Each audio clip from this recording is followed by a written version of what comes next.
우리 같이 신명기 14장 24절에서 29절 교독해서 읽겠습니다. 네, 제가 먼저 읽을게요. 그러나 내 하나님 여호와께서 자기의 이름을 두시려고 택하신 곳이 내게서 너무 멀고 행로가 어려워서 내 하나님 여호와께서 그 풍부히 주신 것을 가지고 갈 수 없거든.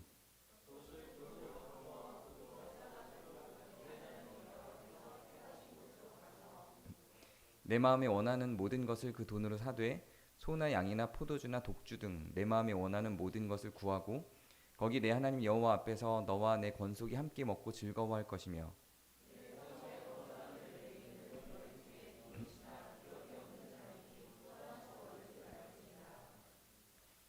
매 3년 끝에 그의 소산의 10분의 1을 다 내어 내 성읍에 저축하여 너희 중에 분깃이나 기업이 없는 레위인과 내 성 중에 거류하는 객과 고아와 가부들이 와서 먹고 배부르게 하라. 그리하면 내 하나님 여호와께서 내 손으로 하는 범사에 내게 복을 주시리라. 아멘. 오늘은 좀 민감한 얘기가 나옵니다. 우리 교회에서는 듣기 힘든 헌금 이야기입니다. 헌금을 어떻게 사용할 것인가에 대한 이야기입니다. 근데 본문이 계속 반복되는 것 같죠? 계속 고아와 과부를 위해 어쩌고 저쩌고가 계속 나오잖아요. 근데 놀랍게도 제가 그동안 사용하는 본문은 다 다른 본문입니다. 다른 본문인데 계속 비슷한 얘기가 나오죠. 다른 어떤 데서는 제사를 드린 후에 남는 재물들을 어떻게 처리할 것인가에 대한 내용, 또한 가족들이 어떻게 가정을 운영할 것인가에 대한 내용, 오늘은 11조를 어떻게 사용할 것인가의 내용. 그런데 거기에 끝에는 늘 객과 고아와 과부를 위하여 쓰라는 내용들이 반복되는 겁니다. 이게 같은 본문을 계속 우리가 보는 게 아니고 계속 다른 본문을 보고 있는 겁니다. 근데 같은 내용이 반복되고 있는 거죠. 그만큼 이런 부분들이 성경에서 중요한 가치로 반복시켜서 이야기하고 있는 거란 의미입니다. 먼저 11조에 대한 개념을 좀 정리를 하고 가야 될 것 같습니다. 11조 혹은 헌금을 재물과 퉁쳐서 이야기하는 목회자들이 굉장히 많고 성도도 목회자도 실제로 그렇게 이해하고 있기도 합니다. 근데 이 둘은 절대 퉁쳐서 이야기할 수 없습니다. 재물은 죄사함을 위하여 드리는 것입니다. 그렇기 때문에 재물은 양과 염소와 소와 혹은 밀가루와 그것조차도 없으면은 뭐 닭 비둘기 그것조차도 없으면 돈으로 바꿔서 드리기도 해요. 재물도. 그런데 이 재물은 제사에 대한 내용이고 그걸 드리는 사람들의 죄사함에 대한 내용이기 때문에 지금 우리가 살아가는 이 시대에서는 재물은 없습니다. 지금도 마치 성경 본문에 재물로 나와 있는 것을 현대 시대까지 있는 것처럼 강해하고 설교하시는 분 있으면 구원론 자체가 서 있지 않은 분들이에요. 재물은 자기의 죄사함을 위해서 드린 것이고 그리스도께서 단번에 제사하심으로 말미암아 단번에 제물이 되셔서 이제 더 이상 다른 어떤 조건으로 우리를 죄사함 받게 만들 수 있는 조건이 없습니다. 만약에 다른 죄사함을 만들 수 있는 조건을 제시한다면 그건 바로 그리스도를 무의미하게 만드는 겁니다. 그래서 이 시대에도 제물의 필요성을 언급하고 성경에 나온 제물에 대한 표현을 근거로 해서 제물을 요청하는 설교가 이루어진다면 그 사람은 그냥 그 자리에서 사실은 이단으로 정죄해도 되는 거예요. 그리스도가 무의미해졌다고 보게 하는 거죠. 그리스도께서 단번에 제사하심으로 이제는 성경에서 이야기하고 있는 제물에 대한 언급들은 다 없어진 겁니다. 그래서 11조는 제물하고는 완전히 다른 개념이에요. 11조는 헌금인 겁니다. 지금 우리 시대로 얘기하면 그들이 수확한 10분의 1을 드리는 11조하고 나의 죄사함을 사함받기 위해서 드리는 제물하고는 완전히 분리되는 것이고 제물은 그리스도로 말미암아 사라진 개념이고요. 그리스도가 단번에 제사하심으로 그 뒤로는 제물을 더 이상 드릴 수가 없는 거예요. 우리가 드리고 싶어도. 왜냐하면 만약에 우리가 다시 제물을 드리고자 한다면 그리스도의 공로는 사라지는 겁니다. 십자가가 무의미해지는 거예요. 지금 현재 대한민국에서는 십자가가 무의미해지는 사건들과 설교가 계속 빈번하게 발생하고 있는 겁니다. 그래서 11조는 제물하고는 완전히 구분이 돼야 하는 겁니다. 그럼 11조는 무엇이고 성경은 어떻게 11조를 활용하게 하는 것일까요? 11조는 그 드림으로 말미암아 혜택을 받는 장소가 분깃이나 기업이 없는 자, 고아와 객과 과부로 계속해서 진행되고 있습니다. 11조의 혜택을 받는 사람들은 이렇듯이 우리가 오늘의 본문을 통해서 본 것처럼 분깃이나 기업이 없는 자예요. 객과 고아와 과부예요. 11조의 용도가 건축물을 확장시키거나 교회를 성장시키는 데 사용되거나 그렇게 사용되도록 요청한 적이 없어요. 건축을 위해서 모세가 성막을 짓기 위해서 헌금을 요청한 적이 있습니다. 그때는 그걸 위한 특별 헌금으로 받은 것이지 11조가 그렇게 사용된 사례는 없어요. 우리는 이 부분을 분명하게 구분할 필요가 있습니다. 만약에 정말로 문자주의자들일수록 사실은 이 부분을 더 명확하게 지켜냈어야 하겠죠. 저는 문자주의자가 아니기 때문에 성경에 기록된 헌금의 내역을 그대로 사용하지 않고 다르게 운용해도 된다고 생각해요. 왜냐하면 이건 이때의 문화고 이때의 법이니까 그 정신과 하나님의 뜻을 온전히 우리가 받아들여서 지금 이 시점에서 다르게 활용해도 된다고 생각해요. 예를 들면 지금 우리는 고아와 객과 가부에게만 이것을 돌리는 것이 아니라 여기에 기록되지 않은 다른 사람들에게도 이때 언급되지 않았던 다른 사람들에게도 이걸 사용할 수 있다고 저는 생각을 하는 거예요. 이를테면 이런 성경 해석의 유두리는 발휘할 수 있다고 보는 겁니다. 선교를 위해서 사용하거나 우리가 보내는 것처럼 남수단이나 이런 아프리카에 교회가 서지 못한 곳을 위해서 사용하거나 기아로 허덕이는 다른 지역을 위해서 사용하는 것도 객과 고아와 과부와 비슷한 거라고 생각한다는 의미에서 저는 성경을 그대로 문자로 해석하지 않고 좀 유두리 있게 해석할 수 있다. 그 의도와 뜻을 완전히 정확하게 분석해서 지금 시대에 적용할 수 있다. 저는 그렇게 생각을 합니다. 그런데 문자주의자들은 그렇게 해석하지 않죠. 그렇게 해석하지 않고 문자를 그대로 적용해야 된다고 생각해요. 그렇다면 문자를 그대로 적용해야 한다면 11조는 건축을 위해선 사용하면 안 되는 거예요. 밸런스가 좀 안 맞는 거예요. 사용 용도도 많이 다른 거고요. 그러면 왜 11조가 이렇게 사용되고 11조의 종류는 또 어떤 게 있는지 살펴보도록 하겠습니다. 지금 우리가 읽은 본문의 14장의 22절을 보면 이렇게 시작해요. 저희가 24절부터 읽었는데 너는 마땅히 매년 토지 소산의 11조를 드릴 것이며 이렇게 시작합니다. 매년 토지 소산의 11조를 드립니다. 여기서 왜 매년이라고 할까요? 지금 우리는 매월 월급을 받기 때문에 매년이니까 우리도 그러면 1년에 한 번만 해도 되네? 이렇게 생각할 수 있는데 이때는 다 농사를 짓던 시대이기 때문에 매년이 맞는 겁니다. 그래서 수확을 한 기준, 수입이 들어온 기준으로 보면 10분의 1을 어떻게 드릴 수 있냐면 매년으로 계산해서 1년에 한 번 드릴 수 있는 거예요. 자, 그런데 이 매년 드리는 11조만 기록되지 않고 그 뒤에 한 번이 더 나옵니다. 3년마다 드리는 11조에 대한 개념이 나와요. 28절을 보면 매 3년 끝에 이렇게 또 나옵니다. 매년이 한 번 있고 매 3년 끝에가 있어요. 두 개의 11조가 있는 거예요. 네. 매년 드리는 11조는 어떻게 사용되는지, 또 3년마다 드리는 11조는 어떻게 사용되는지도 기술을 하고 있습니다. 매년 드리는 11조를 누가 집행하는지, 매 3년 드리는 11조는 또 누가 집행하는지도 사실은 달라요. 매년 드리는 11조를 집행하는 주체는 가족들입니다. 재밌죠? 권속이에요. 매년 드리는 11조의 개념은 권속들이 집행을 합니다. 그거를 누구에게 집행하냐면 분깃이나 기업이 없는 자에게 집행합니다.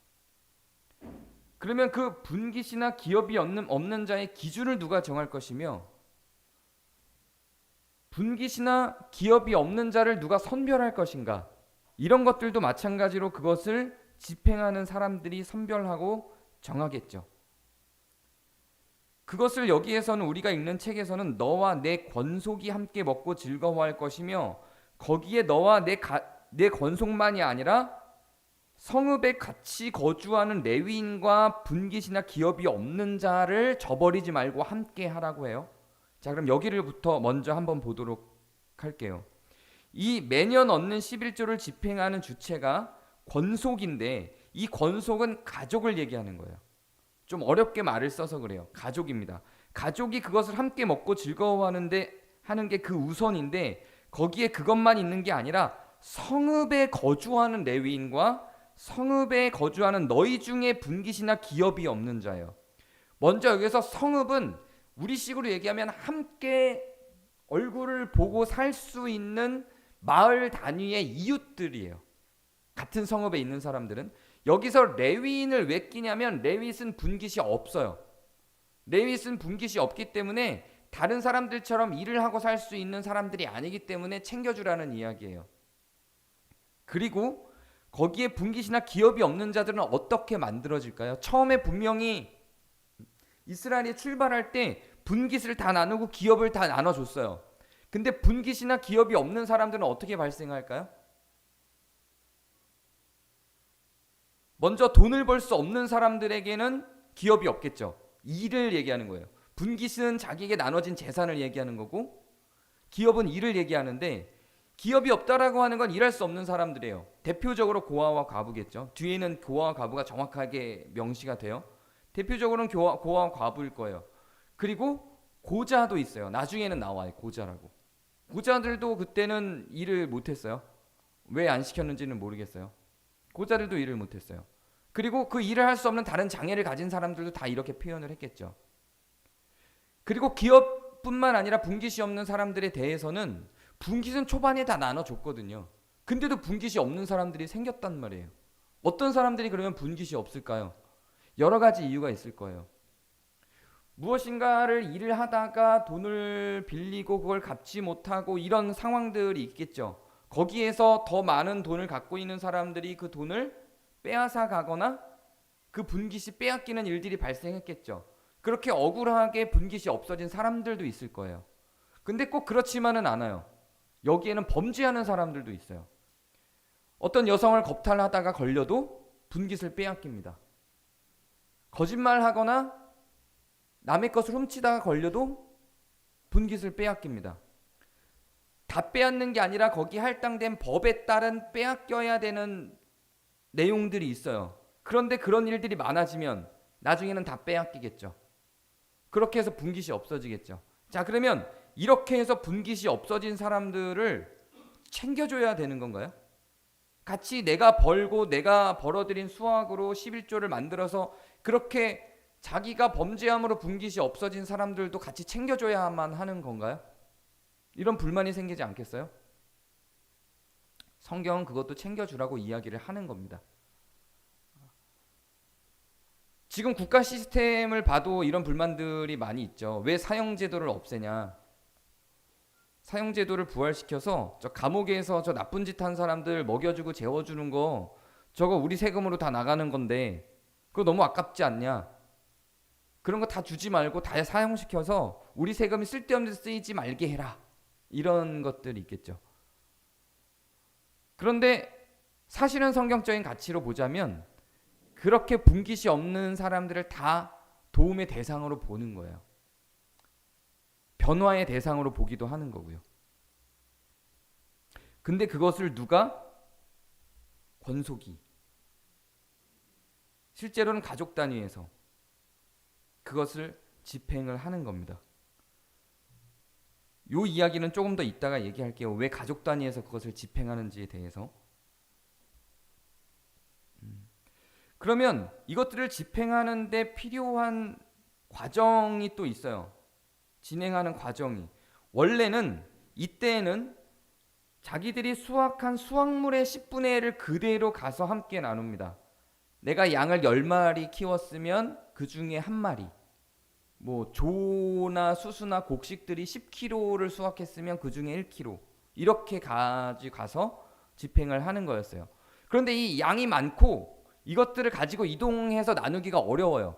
하나님이 택하신 곳으로 그것을 가지고 가기가 힘들어요. 그럴 때는 이걸 어떻게 하냐? 돈으로 바꿔서. 그때에도 그렇게 한 거예요. 돈으로 바꿔서. 그래서 사실상 11조의 목적은 반드시 돈일 필요는 없는 거였어요. 자기가 갖고 있는 물건이었어도 괜찮은 거였고요. 그 나눔들이 다 11조의 어떤 목적성을 갖고 있었던 것들이었어요. 여기까지가 가족 단위에서 할 수 있는 11조의 내용들입니다. 그럼 매 3년마다 또 한 번의 11조를 들어요. 아, 이거 너무 불공평하지 않아요? 하나님, 3년째는 그러면 우리는 가족 단위에서도 11조를 또 사용하고 또 다른 3년마다의 11조를 또 드리는 건가요? 그렇기는 합니다. 근데 그 3년마다의 11조는 어디로 보내냐면 성읍에 저축을 해요. 성읍에. 가족 단위에서 그것을 하는 게 아니에요. 성읍 단위에다 제출을 하는 겁니다. 지방분권이었나 봐요. 그래서 그 성읍 단위에다 저축을 해서 그 성읍에서 저축하여 두었다가 분깃이나 기업이 없는 레위인이나 거류하는 객이나 고아와 과부들이 와서 먹고 배부르게 할 수 있도록 조치해 주는 거예요.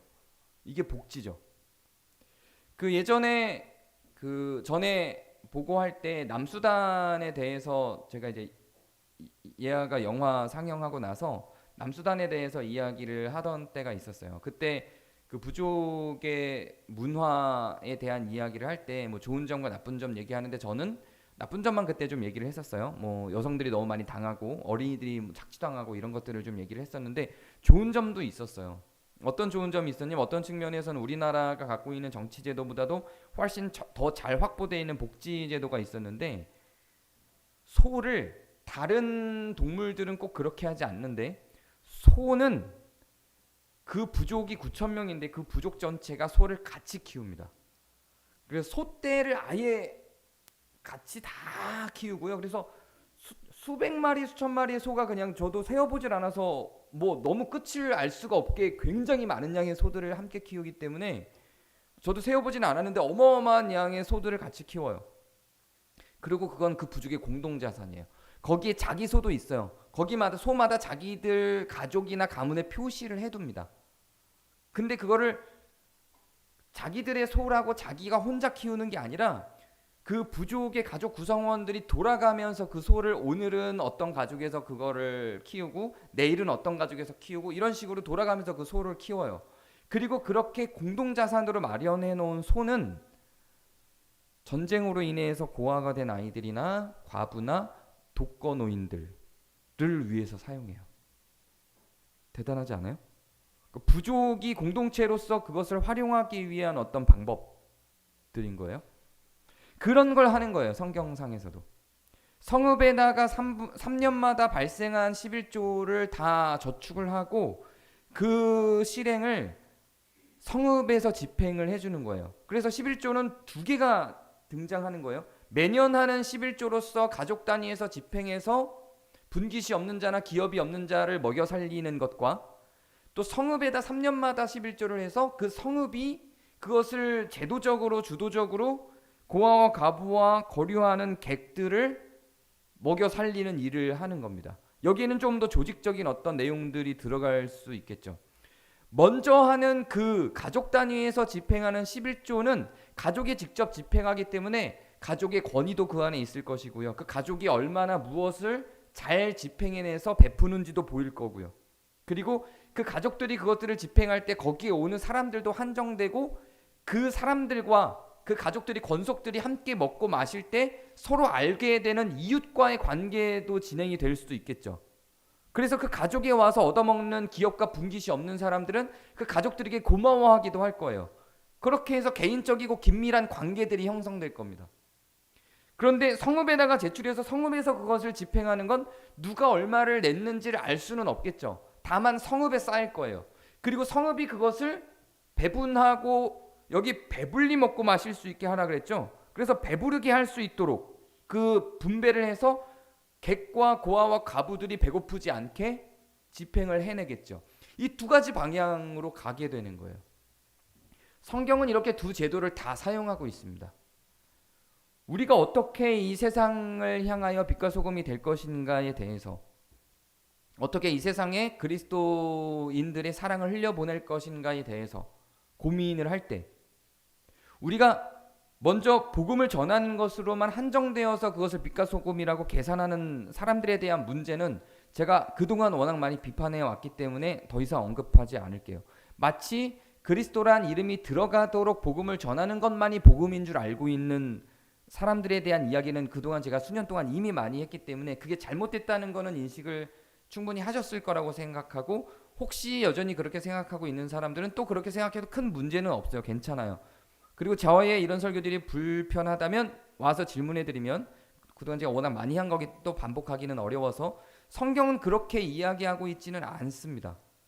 내가 보고 들은 바를 너희에게 전하면 너희로 우리와 더불어 사귐이 있게 하기 위함인 것이지, 목적 자체가 천국 들어가는 것이 아니라 천국 이후에 벌어질 사람들이 살아가게 될 의로운 삶이, 하늘에서 이루어질 그 의로운 삶이 지금 이 땅에도 이루어질 수 있도록 하는 게 성도의 삶이기 때문에, 우리의 궁극적인 의를 베풀고 빛과 소금이 된다는 것은 단지 복음을 전하는 것이 아니라, 즉 그냥 그리스도의 살아계신만을 전하는 것이 아니라 그분이 살아냈던 삶을 우리도 살아내면서 그 삶이 무엇인지를 세상으로 확장시키는 것까지이기 때문에 이것도 다 복음인 거예요. 이것도 다 복음인 것이고 그리스도의 빛과 소금을 드러내는 것인데, 그것을 어떻게 드러낼 것인가에 대해서 이 두 가지 측면으로 다 간다는 거예요. 개인이, 가족이 그것을 품어내고 그 향기를 품어내고 그 빛과 소금의 역할을 하고, 그 개인이 직접 자기가 만나는 사람들을 통하여서도 하는 것이고요. 그리고 국가와 제도와 함께 모여있는 공동체적인 발상과 그 행동 속에서도 마찬가지로 그것이 나타나는 양방향이 다 가는 거예요.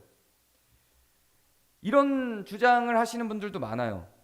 이 일들은 개인이 하는 것이 아니고 국가가 하는 것이며, 그 국가가 이 일을 할 수 있도록 개인들이 정치적 활동들, 사회적 활동들을 하여 국가가 이 일을 하게 해야지 개인이 그것을 하는 것이 아니다라고 주장하시는 분들도 있어요.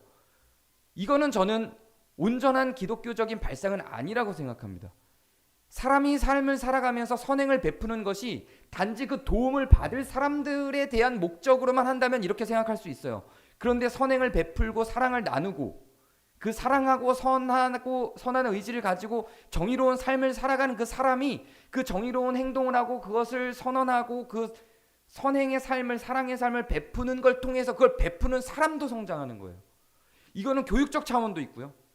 그리고 그것이 공감을 하게 만들고 상호적인 마음 가운데에서 의로움이 성장하게도 만들어요.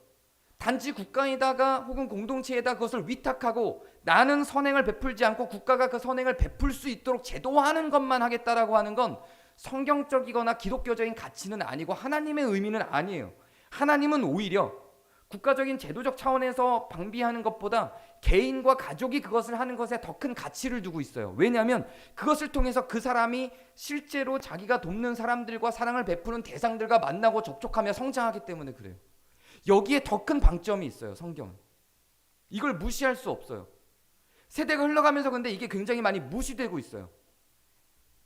그래서 저는 관계가 관계답지 못하고 사랑이 흘러가는 게 제도적이고 법적으로만 퉁치고 가는 그런 문화들을 교회가 지양해야 된다고 생각해요. 그리고 교회가 나서서, 성도가 나서서 그것들이 실질적으로 흘러나갔을 때 사회만이 아니라 자기에게도 얼마나 큰 열매가 되는지도 익숙하게 알아줘야 된다고 생각해요. 성경은 그걸 이야기하는 거예요. 그것이 한 개인만 하는 것이 아니라 가족 단위로 진행하게 만드는 이유는 혼자 하면서 어려울 수 있는 걸 가족이 같이 하기도 하고, 그거를 자녀들도 배워 알아 앞으로도 그것을 함께 누릴 수 있게 하기 때문에 그래요. 이게 세상을 바꾸는 과정인 거예요. 국가만 바뀐다고 바뀌지 않아요. 절대로. 개인들 삶에서도 그게 드러나고 나타나야만 하는 겁니다. 그럼 반대로 이렇게 주장하는 사람들이 있죠. 맞아요. 그건 국가는 국가의 일이 있고 이렇게 사람을 돕고 사는 것들은 우리만 하면 돼요. 우리가 하는 거예요 라고 하면서 치매 노인이나 독거노인이나 혹은 이런 모든 것들을 가족의 문제로 다 몰아붙이는 현상들이 있죠. 이것도 잘못된 거예요. 가족이 가족의 역할 안에서 충성되게 그것을 하고 사랑을 충분히 베풀되 빈 공간들은 분명히 나타납니다. 그것을 수행할 수 없는 가족들이 있고 가족이 없는 자도 있어요. 그런 것들을 가족의 혜택이 다 되지 못하고 가족이 그것을 충분히 갖고 가지 못하는 사람들이 분명히 있기 때문에 기본값은 국가와 공동체가 그 일들을 같이 해야 하는 거예요. 그래서 이 두 기둥은 같이 가야 되는 것이지 어느 한쪽에다가 몰아붙여서 될 문제가 아닙니다. 이러면 이제 중도가 되는 거죠. 진보라고 말하는 사람들은 너무 어떻게 몰아가냐면, 정치적인 얘기를 해서 죄송해요. 이게 국가의 활용, 정치적 활동도 성경에 저는 다 녹아 있다고 생각하기 때문에, 기독교인들이 어떤 관점으로 사회와 세상을 바라봐야 하는지도 알아야 된다고 생각하기 때문에, 조금 더 정리를 해드리자면, 진보라고 부르짖는 사람들은 이 모든 책임, 세상의 모든 사람들이 힘들고 아프고 이런 모든 책임들을 다 국가에다가 돌려내죠. 그래서 그 모든 책임은 온전히 국가 때문이다라고 이야기를 해요. 보수적인 사람들은, 보수적인 정치적 입장을 가진 사람들은 또 극단적으로 그걸 개인들이 알아서 할 일이지 왜 그걸 국가에다 이야기를 하냐, 국가는 전체 시스템을 운영해야지 왜 그 한두 사람의 죽음과 그 한두 사람의 아픔을 국가가 해야 된다라고 말을 하냐라고 말하기도 해요. 둘 다 틀린 거예요. 같이 가는 게 맞는 겁니다. 정치적인 입장이야 둘째치고 최소한 성경이 이야기하는 바는 그렇고, 저는 성경을 신뢰하는 바, 실제로 국가를 운영함에 있어서도 이 두 개가 같이 가도록 하는 것이 맞다고 생각해요. 그래서 가족 문화도 국가가 돌봐야 되는 것이고, 그 가족 문화도 온전히 갈 수 있도록 가족 문화도 양성하고 끌고 갈 수 있어야 하는 것이고, 국가적인 시스템도 그렇게 복지를 위해서 제공되어야 하는 것입니다. 여기에서 우리는 또다시 가족과 교회로 돌아와서 이야기를 할 수밖에 없어요. 그러면 지금 제가 이야기할 때는 지금 여기는 성읍이라고 나오죠. 그래서 이거를 제가 국가의 활동으로 정리를 했어요. 근데 우리가 살아가는 시대는 지금 이 이스라엘하고는 또 완전히 다르죠. 왜냐하면 이 이스라엘의 시대는 국가가 곧 교회였어요. 가족은 있었을지 몰라도 국가가 곧 교회였어요. 국가가 곧 교회였기 때문에 국가가 실행했던 일들을 곧 교회가 실행했던 것으로 봐도 무방할 정도로 국가와 교회를 동일하게 생각하고 간섭하도록 성경에 기록하고 있습니다. 그렇기 때문에 우리가 지금 시점에서, 즉 국가와 교회가 분리된 채로 조직화된 지금 시점에서 이걸 어떻게 구분해서 누구의 책임으로 돌리고 누구의 책임으로 가지고 가야 될지에 대해서 고민할 수밖에 없어요. 지금 우리가 살아가는 시대에서는 국가가 곧 교회가 아니기 때문에 그렇습니다. 그래서 저는 신학자들이 이 부분에 대해서 지금도 고민하고 있고, 이 부분들이 난제이기도 하죠. 왜냐하면 성경이 그것을 정확하게 구분해서 그려내고 있지 않기 때문에. 그나마 근접하게 그려내고 있는 건 예수님의 말씀이에요. 하나님의 것은 하나님에게, 가이사의 것은 가이사에게. 가이사는 이때 황제였고, 국가에게 할 것과 하나님께 할 것을 구분해서 세금과 헌금을 다 하라라고 이야기하는 거죠. 왜 이런 얘기가 나왔냐면, 이스라엘 백성들은 세금과 헌금 구분이 없었어요. 나라에 하는 세금이 곧 헌금이었거든요. 그리고 나라에 하는 그 세금이 헌금처럼 사용됐어요. 실제로 이스라엘에다가 보낸 그 세금이 헌금처럼 고아와 과부와 객을 돌보는 데 사용이 됐어요. 그러니까 헌금과 세금의 구분이 없던 사람들이었는데 이제는 고민이 생긴 거예요. 그래서 예수님께 묻는 거죠. 우리는 이 문제를 어떻게 해결해야 합니까? 이제는 국가가 로마가 되었고, 헤롯은 이스라엘 사람이 아니고 요르단 사람인데, 그렇게 해서 로마가 이스라엘의 왕으로 요르단 사람인 헤롯을 꼽아줬단 말이에요. 그리고 정치제도나 체제는 전부 로마를 따라가고 있는 이 상황에서 이스라엘이 갖고 있는 율법들이 온전히 적용되지 않는 국가 사회로 돌입했죠. 그때가 신약 시대예요. 그러니까 사람들은 예수님한테 물어보는 거예요. 진퇴양난하게 만드는 거죠. 로마에게 저항하는 자로 만들거나 아니면 종교를 버리는 자로 만들기 위해서 이 문제를 던진 겁니다. 거기에 대해서 예수님이 둘 다 해, 이렇게 얘기한 거예요. 가이사의 것은 가이사에게, 하나님의 것은 하나님에게. 저는 세금에 대한 이야기와 헌금에 대한 이야기였기 때문에 지금 이 적용점하고는 조금 다르지만 큰 차이는 없다고 생각해요. 국가가 그것을 책임지도록 국가를 향한 정치 활동도 당연히 할 것이며, 더불어 교회는 또 교회가 맡은 선상 안에서 이 역할을 감당하는 거라고 저는 생각합니다.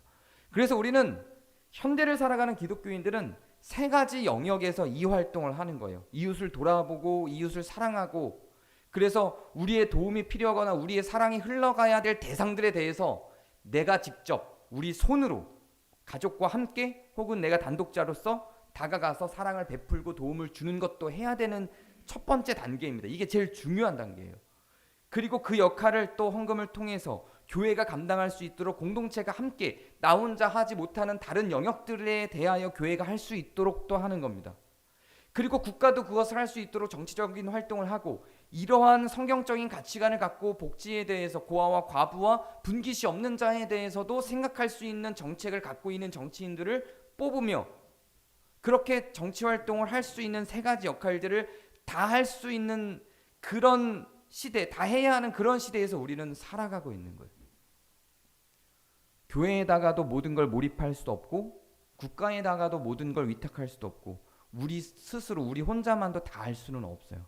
이 세 가지를 다 하는 겁니다. 그러면 이 시대를 살아가는 것이 가장 힘든 것이네요. 그럴 수 있죠. 네, 이때보다 더 힘들 수도 있겠죠. 그럴 수도 있어요. 그런데 다르게 생각하면 더 힘들 수 있다라는 측면에서 생각하면 그럴 수 있어요. 이 세 가지를 다 감당하고 가야 하니까. 근데 다르게 생각하면 빈틈들을 메꿔낼 수 있는 공간들을 더 많이 갖고 있는 겁니다. 교회도, 나도, 국가도. 그리고 사실은 교회와 국가가 그 일들을 감당하며 개인이 감당하던 일들은 굉장히 많이 줄었던 것도 인정할 수밖에 없습니다. 그런데 국가도 그것을 감당해주고 교회도 그것을 감당하며 개인들도 그것을 돌아볼 수 있는 여력과 눈이 생겼을 때 그때 세상은 얼마나 아름다워질까요? 그것을 생각해 본다면 국가가 언제 완성될까요? 교회는 언제 완성될까요? 교회가 언제 이 모든 것들을 감당할 수 있을 만큼 성장할까요? 국가는 언제쯤 되어야지 이것들을 다 감당할 수 있을 만큼 민주화가 될까요? 혹은 민주화가 된다고 국가가 이걸 다 감당할 수는 있을까요? 그래서 우리는 그 빈틈들을 메꾸기 위한 이 3층적인 작업들을 해야 되는 시대에 살아가고 있는 겁니다. 제가 오늘 청소년부에서 했던 질문인데요. 국가가 재구시를 못할 때 국민들은 우리와 좀 달랐죠. 응답하라 1988을 보셨나요? 응답하라 1988을 혹시 보신 분, 안 보신 분? 다 보셨군요. 네. 네, 보신 분 그러면 몇 명 안 될 것 같아서. 거기 보면 이웃이 있죠. 이웃이 어려울 때 반찬을 나누고 음식을 나누고 그렇게 하죠. 그리고 힘들 때 같이 나눌 수 있죠. 이웃이 있는 시대였어요. 국가는 그 역할을 잘 못해줄 때였죠. 지금에 비하면 다 그냥 가족들이 다 책임져야 됐던 시대였어요. 그때는 사람이 움직였어요. 개인들이 움직였고 가족들이 움직였습니다. 근데 사실은 국가는 더 많은 역할들을 그때의 국가에 비하면 해내고 있죠. 많은 복지들이 생겼고 그러면서 시대적으로는 사랑이 없어진 느낌은 분명한 것 같아요. 언제적 이야기냐라고 하실 수 있을지 모르겠지만 왜 응답하라 시리즈가 그렇게까지 열광을 하며 많은 시청자들을 모았을까요? 그냥 옛 향수이기 때문일까요? 제 딸은 최소 10번 이상 봤어요. 응답하라 시리즈를. 진짜 대사 다 외우고 막 그래요. 그게 지금 제 딸이 영상이나 영화에 관심을 갖게 된 어떤 계기일지도 몰라요. 아프리카에 살다 보니까 다른 매체를 통할 뭐가 없기 때문에 단기팀이 주고 간 응답하라 시리즈 파일을 보는 게 그냥 하루 종일의 일이었고 그게 공부였고 그게 놀이였고 그래서 뭐 그냥 계속 10번 반복해서 보고 한 30번 봤다 그러더라고요. 제가 물어보니까. 근데 걔는 그 시대를 살아본 적이 없어요. 근데 그게 너무 재밌는 거예요. 그 안에 돌봄이 있잖아요. 삶이 있잖아요. 저는 뭐 성경 얘기하다 갑자기 드라마 얘기해서 죄송한데 이 시대에 나오는 지금 나온 요즘에 제가 드라마를 안 봐서 잘 모르겠는데 지금 나오는 드라마들 뭐 부자들의 이야기나 어떤 기획적인 뭐 스파이 드라마나 뭐 이런 것보다 이제 얘야도 그런 드라마들보다 응팔을 훨씬 좋아하고 얘야 1순위 드라마거든요. 그동안의 인생 드라마 응팔이. 거기에 그리고 많은 사람들이 그렇게 열광했던 이유 중에 전 이게 있다고 생각해요. 우리는 어떤 측면에서는 그걸 꿈꿔요. 그걸 꿈꾸고 그렇게 됐을 때 아름다운 세상이 될 거라는 거 알아요. 근데 잘 그렇게 안 하죠. 왜 안 하냐면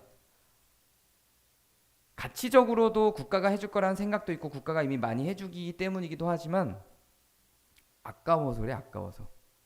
시간이 아깝고 돈이 아깝고 그것들과 비교했을 때 그러한 삶을 내 시간과 돈을 비교했을 때 훨씬 더 내 시간과 돈이 그런 삶을 누리게 하고 그런 이웃들을 얻는 것보다 비교할 수 없이 가치롭다고 생각하니까 내 돈과 내 시간이.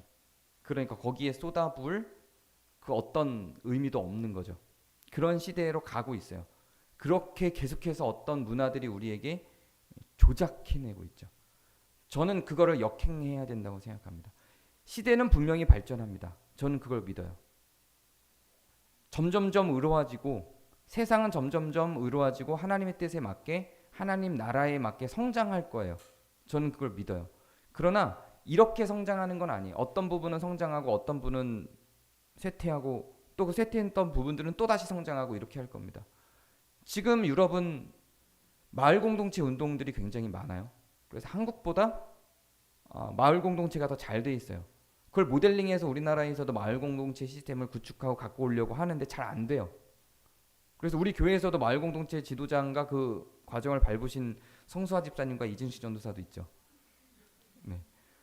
그만큼 국가가 뭔가를 해보려고 하기는 하는데 그 정권이 자꾸 바뀌고 이러니까 뭐 진보 정권일 때 그런 거 들여왔다가 다시 보수 정권 되면 뭐 다 없어지고 막 이러다 보니까 이게 잘 안 돼요. 근데 앞서간 나라들을 보면 그걸 하고 있거든요. 그걸 모델링해서 들여온 데는 다 이유가 있는 거죠. 결국은 다시 그렇게 갈 거예요. 그리고 저는 성도들은 그런 삶을 사는 게 맞다고 생각하고 그것이 우리를 더 오히려 버리게 만들고 손해보게 만드는 게 아니라 우리의 삶을 더 윤택하게 만든다고 저는 장담합니다. 그리고 저는 그걸 믿습니다. 그리고 우리도 그런 삶을 살아내시는 성도 여러분들이 되기를 바랍니다. 제가 기도하겠습니다. 은혜 하나님, 가족들과 더불어 먹는 자리에 낯선 이방인들을 초대하고 또 성읍 내에 분깃이 없는 자와 기업이 없는 자를 초대해서 함께 먹으며 나누고 또 그것을 세금으로 저축하여 또 그렇게 고아와 과부와 객들을 돌보게 하는 벌써 수천 년 전의 하나님의 율법들을 우리가 이 시대에서 살펴보며 이 시대에서 사라져버린 흔적들을 다시 한번 되새깁니다. 하나님께서 왜 이렇게 11조가 양방향으로 사용되게 하셨는지를 고민해 봅니다. 지금 2024년을 살아가는 우리들에게도 이 말씀이 다시금 새겨지게 하시고 우리의 마음의 중심에 서게 하시고 우리의 신앙을 이끌어낼 수 있도록 인도해 주시옵소서. 예수 그리스도의 이름으로 기도합니다.